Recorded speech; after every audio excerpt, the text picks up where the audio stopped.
പെട്ടെന്നൊരു ദിവസം തങ്ങളുടെ വീട് കടലെടുക്കുന്നു എന്നറിഞ്ഞു കഴിഞ്ഞാൽ ഏതൊരു ഗൃഹനാഥനെയും പോലെ ഈ വീടിൻ്റെ ഗൃഹനാഥനും ഒത്തിരി സങ്കടപ്പെട്ടിട്ടുണ്ടാവൂല്ലേ. ഒരു പക്ഷേ ഇത് അധികൃതരുടെ അനാസ്ഥയാവാം, അല്ലെങ്കിൽ കടലിലുണ്ടാകാവുന്ന വേലിയേറ്റും വേലിയിറക്കവുമാവാൻ കാരണം. എന്തു തന്നെയായാലും ഒരു പ്രോപ്പർ മാനേജ്മെൻറ്റ് സിസ്റ്റമോ അല്ലെങ്കിൽ ഒരു കറക്റ്റായിട്ടുള്ളൊരു പ്രിവെൻറ്റീവ് മെഷേഴ്സോ എടുത്തിരുന്നെങ്കിൽ ഈ ഒരു ഗൃഹനാഥൻ്റെ ഈ വീടിങ്ങനെ നഷ്ടപ്പെട്ടു പോകുമായിരുന്നില്ല. അവരൊത്തിരി കഷ്ടപ്പെട്ട് ഓരോ പൈസയും സ്വരുക്കൂട്ടി ഉണ്ടാക്കിയതായിരിക്കാം ഈ വീട്. ഈ വീടിവിടെ കാലങ്ങളായിട്ടുള്ളതാണ്. പക്ഷേ ഒത്തിരി കടൽ തീരത്ത് വസിക്കുന്നവർ അല്ലെങ്കിൽ കടലിനോട് ചേർന്ന് വസിക്കുന്നവർ ഇതേ പ്രശ്നം ഇപ്പോഴും ഫേസ് ചെയ്യുന്നുണ്ട്. നമുക്ക് വാർത്തകളിലൊക്കെ കാണാൻ പറ്റുന്നതാണ്. ഒത്തിരി ആളുകളുടെ നഷ്ടങ്ങൾ നിറഞ്ഞ ഈ ഒരു സ്ഥലം ഇപ്പോൾ അതിമനോഹരമാണ്.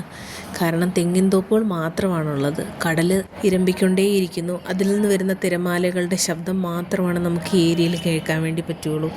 എന്തു തന്നെ ആയാലും ഇവിടെ വരുന്നവർക്ക് ഈ ഒരു സ്ഥലം അത്ര പീസ്ഫുള്ളായിരിക്കും, അത്ര മനോഹരമായിരിക്കും. ഒന്ന് എൻ്റർടൈൻ ചെയ്യാനും ഒന്ന് കളിക്കാനും പറ്റിയ ഒരു സ്ഥലമാണ്. ഫാമിലിയായിട്ടോ അല്ലെങ്കിൽ നമുക്ക് ഗ്രൂപ്പായിട്ടോ വന്നിട്ട് എൻജോയ് ചെയ്യാൻ പറ്റും. അപ്പം നമ്മുടെ സൂര്യൻ അസ്തമിക്കാറായി.